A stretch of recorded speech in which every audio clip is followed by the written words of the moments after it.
Hi, I am Priya Tiliani, the Superintendent of the Everett Public Schools, and I'm very excited to share with you today some of the promising practices that we've been developing and implementing here in our school system. Our students in the Everett Public Schools returned, like they did nationally, with a tremendous amount of learning loss after the pandemic.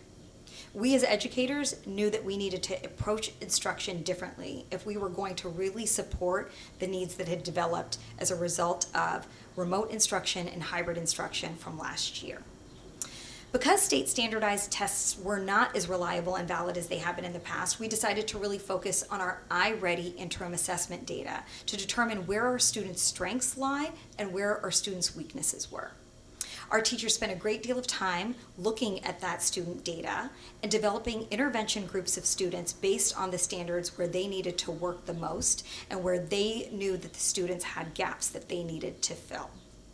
We also created win blocks, or what I need blocks, within the school schedule in order to create the time and space for our educators to be able to implement that targeted instruction.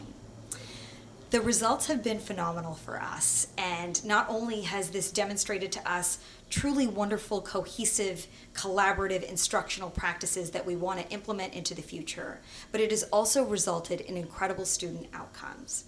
Without further ado, I want to turn it over to our amazing Everett educators in highlighting all of the wonderful work they've done this past year.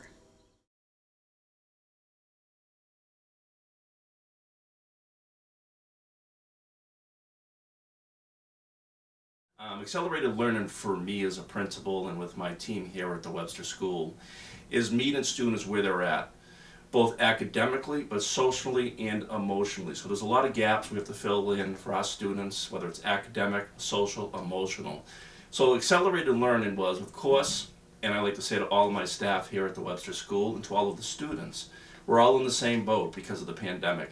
Students across the nation are seeing the same challenges in and out of the classroom.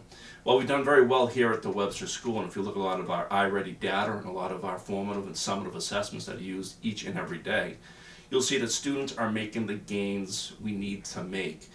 That happens through providing high quality instruction, both in grade level content, but also understand that there's certain gaps we need to fill that we've missed in prior years. So it's not so much looking at remediation and supports, but it's really filling the gaps while providing the high quality instruction and grade level content, but bringing the students up to speed to where they need to be.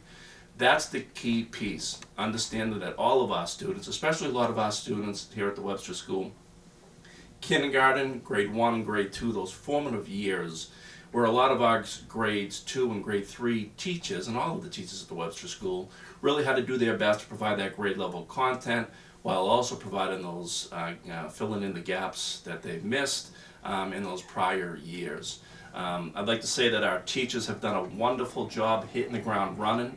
It's been a challenge for our teachers to really meet the needs of all of our students in and out of the classroom, because as I like to really emphasize here at the Webster School, it's not only the students that certainly dealt with a lot of the challenges of these last couple of years, but it's also our teachers who had to deal with a lot in their own lives because of COVID-19 and the pandemic. But I will say this, when our teachers walk through the doors of the Webster School, they focus on our students in a wonderful way of providing that high quality instruction here at the Webster School, grade level content, filling in the gaps, and having that support for the social emotional piece for our students and staff here at the Webster School. So basically, we've talked about this, accelerated learning, and basically trying our best to close the gaps that have unfortunately occurred over the past couple of years due to COVID, due to quarantine. So by, each of us taking our own subject matter, we've been able to accelerate learning that way. Because I'm in charge of writing, you're in charge of science, social studies, you're in charge of math.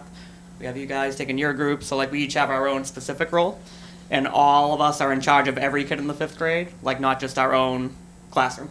We take on the role for every single kid. So we all have a specialty in WinBlock.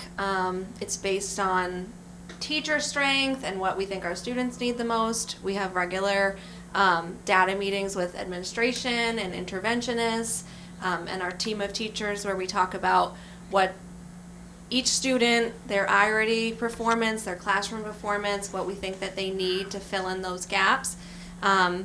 And then we all kind of take our group and we plan, okay, these are the interventions we want to do. We use regular assessments, like, so for example, I have a phonics group, and I try to involve my families at home. We do a literacy passage every week, and I've gotten really good feedback from parents that they're noticing their kid being able to read more words per minute and growing. So every Friday I'm checking their growth, and I've seen really great growth with that.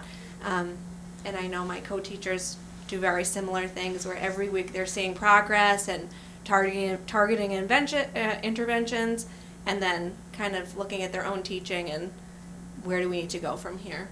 And I'll just add too, for me, I have a math win group, but Ginny Daly is the math teacher, so I go to her and I'm like, these are my 10 kids, what do you think they really are struggling with right now? And so that's where I plan my lessons from. Look at iReady, the data, it's all data-driven instruction to see, strengths and weaknesses and plan lessons according to that.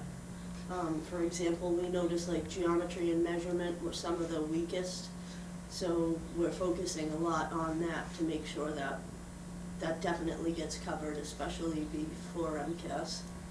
So I feel like from the beginning, even win or no win, I feel like it was just automatic that we always scaffold everything, especially at the beginning of the year with every class. Like I said, we see every student in 5th grade, so every classroom is just so different with the group in front of us that it was automatically scaffolded from the very beginning. Like, my group needs this, your group needs more support with this. So I just feel like every subject matter is automatically scaffolded pretty much every day. I was just going to add on with co-teaching. I think our team does a really good job with co-teaching. I'm the inclusion teacher for special education, and Miss Brown is the EL teacher. And so we're just in constant communication of how I can be supporting kids that are either on IEPs or we think could use a little extra help, inclusive groupings, and then the EL support with students that are at different levels. And so how our supports can also be included in the general classroom. And specifically with our L students, I think we do a great job of holding them to the same standard, but making sure that we differentiate and provide many supports so that they can reach the vocabulary and the readings and the literature that we have set for them. And we've seen great growth with them based on the iReady data and in our class to complete that material. So we have our students do 60 minutes a week of iReady reading and 60 minutes of math, and so we're able to use that on Friday, that data, to see how they did during the week. If they did poorly, we can go in and adjust the lessons that they're doing, so that's weekly. So I think that's helped our growth as well, really giving them that time to focus on the weekly instruction. I know from math class, I rely heavily on the data from iReady. We talked briefly about accelerated learning, and iReady kind of gave us a look into where the most critical gaps were that needed to be filled. For example, we noticed the beginning of the year when we came back, a lot of these kids didn't have basic fact skills. So we really, really pushed and worked with the kids to bring them up to speed on just basic facts, because that is crucial. I mean, you can't do area, you can't do volume if you don't know how to multiply or whatever. Some kids didn't even have know the strategies they needed. It wasn't automatic, but also they didn't know strategies to figure out basic multiplication facts. So all of us worked to try and get on top of that, and I think that paid off a lot in the end. Each day is unique, and that's a great question. A day in the life of the Webster School is one filled with tremendous kindness, respect, and hard work in and out of the classroom. What we stress here at the Webster School is each day we celebrate our wonderful diverse population, our student body. We really emphasize kindness and respect and working hard. Our staff are all in for all the students in the classrooms. You'll see staff in the hallways smiling and saying hello to our students, really encouraging our students to try their very best. We always like to really emphasize that at the Webster School, that we want our students to try hard, work their best, understand that we're going to have challenges, and like we've discussed earlier with COVID-19 and the pandemic, but there's those everyday challenges that students have, and to really stress the importance of working hard with a smile, with kindness and respect, has really led to a tremendous success here at the Webster School. We've had a lot of practice. We work really well together. I think we try to use each other's strengths in the best way possible. I mean, I know I try to like pick up the slack where I can. If I need to pull a small group, if I need to teach a certain skill, I think that's really helpful. My co-teachers are so flexible with that, and I think we just work really well together, and we communicate really clearly. I think the thing that's really helpful on this team especially is the ability to have flexible grouping and try out new things. I think when any of us have an idea to really support a specific student, we use data to figure out if that support worked or didn't, and if it didn't, then we try something new, maybe within that exact same class period. So we're making sure that it's data-driven and flexible. So you might be seeing something different every day, so each student is getting that exact strategy that works exactly for them to reach our high standards. I think flexibility mixed with high expectations, like that combination of the two. Being relentless with with expectations of the kids, but at the same time being totally flexible with each other to try different things, as you were saying. We are a team, but we're also friends, and I think that makes a huge difference. During the summer, during the weekends, somebody will be like, oh, hey, do you want to try this Monday? Like, we're in constant communication with each other, and I think that makes, a huge difference. Might teach math, but if I see, somewhere an idea for science, I might mention it to Jen and say, hey, what do you think of this? And I mean, we're all open to just because I teach math, that doesn't mean that I'm not going to be accepting of other ideas and, change things up based on what, others may see or come across. If you look at the data of the Webster School, we've had tremendous success. We have made gains that I think have impressed not only myself, but our teachers. Our students have made extraordinary gains and really helped fill in those gaps of lost learning because of the pandemic. It's a lot of rolling up the sleeves, working hard, and as I like to attribute all of the success, whether it's the last 6 months or the last couple of years or of every teacher in the school district, is the success starts at home with the wonderful families we have here at the Webster School. The families who support the wonderful work their students are doing when they come home, make sure their students are prepared when they come to school in the morning, and hand their students and their children to our teachers here at the Webster School. The success, I would attribute any success I have here at the Webster School to the wonderful work our teachers do each and every day to make sure that our students succeed in and out of the classroom and maximize their full potential. Jen, you had mentioned this. I mean, we're constant, pretty much daily in touch with these parents, either. Dojo daily messages, Yeah. homework assignments, so the parents know every day in case the kids, don't tell their parents they have a project. The parents know what's going on. Yeah. So things are always posted on Google Classroom, sent out through Dojo, Google Voice, even photos of stuff, flyers. I mean, we're constantly communicating with them. Letters sent to them at the beginning of the year stating our expectations where the parents had to sign off on them. So there were no questions about that either. Yeah. This is so, Mike is new to our team this year, and he goes in the summer in August to every student's house with a welcome packet. And he knocks on the door and says, hey, I'm Mr. Brita, and I'm going to be your teacher this year. And I think that from the very beginning, parents and students were excited about school, especially after having such a crazy year last year. They were confident, okay, I'm going to be in his class, and we're going to have a great experience together. So right from the beginning, that parent buy-in, they were like, oh, I feel good, I feel comfortable, I see your face, I know you. So just that positive interaction as your first step of the year, whether it's in person or on Dojo, or we at the Fall Festival, we had this awesome celebration where we were chatting with families and community. I think that's had a really positive impact with our parents as well. Yeah, we're very lucky to have such a wonderful school here. Mr. Barrett's awesome. Our school climate is really positive. Teachers, so we're a K-5 building. and the teachers are really supportive of each other. I think that I know I have friends K through 5, and so we had a staff meeting yesterday, and it was so nice to be with everyone and see everyone. So it's a really positive school climate. One of my favorite events is our Student of the Month ceremony. So parents come in, we have a Student of the Month in every classroom, grade, or school-wide. And the parents come in, they take their picture. Mr. Barrett stands in the front of the cafeteria and talks about what an incredible student they are. And it's really heartwarming to see every month. I think it's really positive.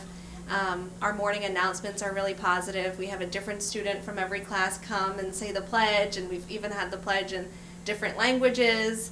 It's just a really nice start to the day. We have our Webster School pledge that we say every Friday that's really positive, and I think it just kind of lets the students know our community is behind them and we're supporting them every step of the way. And I would say too, since we're K to 5, we have a little graduation moving on ceremony for these kids, and the families actually are usually crying, the parents, because they're like, I can't believe they have to leave the Webster. This is like a little community over here, and I kind of feel like we're a little hidden gem, and people don't really know we're here.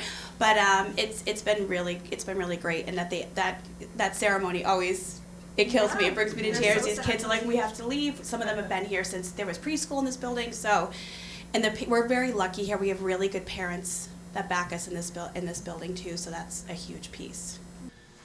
Well, I think attributing any success we've had here at the Webster School is I really like to emphasize the community of kindness and respect with our staff, really supporting all of the teachers in and out of the classroom, understanding that our teachers have, whether it's COVID-19 or the pandemic, everybody has their own challenges, and really it's that family atmosphere that we have here at the Webster School. We support one another. We understand that not everybody's going to have the best day, but we can always put in our best efforts to provide the absolute best for our students. And when I joined the Webster School, it was truly it was an easy piece for me because kindness was celebrated regularly here at the Webster School, and we've continued to do that, emphasizing kindness, hard work, and success. Having a staff like I have here at the Webster School demonstrates that it's truly easy to do such an excellent job helping to lead some of the finest educators in the district, and I would say in the state of Massachusetts, each and every day. Our teachers work 24/7. They don't just work the school hours here at the Webster School. They're working on the weekends, at night, going above and beyond to make sure our students have everything they need for success. And I always want to make sure I emphasize to my staff, and I can't say it enough, what a wonderful work they do each and every day to prepare. It does not go unnoticed, and I think that's the most important thing, is to really let our teachers and staff know that they're working so hard. And it's not just my saying you're doing a great job, but when you look at the statistics, and if you look at the data that we look at each and every day of our students, the gains that our students continue to make impress all of us. And our teachers should be proud, our staff should be proud, but it's really a team effort. And it's rolling up the sleeves and helping out each and every student and staff member to make sure that they maximize their full potential in and out of the classroom. I think too, we really hold the kids to high standards. We have really high expectations for them. We're in constant communication with their parents, if they're not completing assignments, or they're, if they're absent a lot or whatever. So I think the parents know. I think we were in a really good groove by November. The kids understood where we were. We do a lot of incentives too. We'll do fun activities once a month, or things that the kids have to earn, and I think that motivates them too to want to earn those activities. So we're in constant communication with each other. So we have common planning time every week, always. But even outside of common planning time, we're always even group texting over the weekend, and it's pretty constant. I think we're very cohesive as a team that way.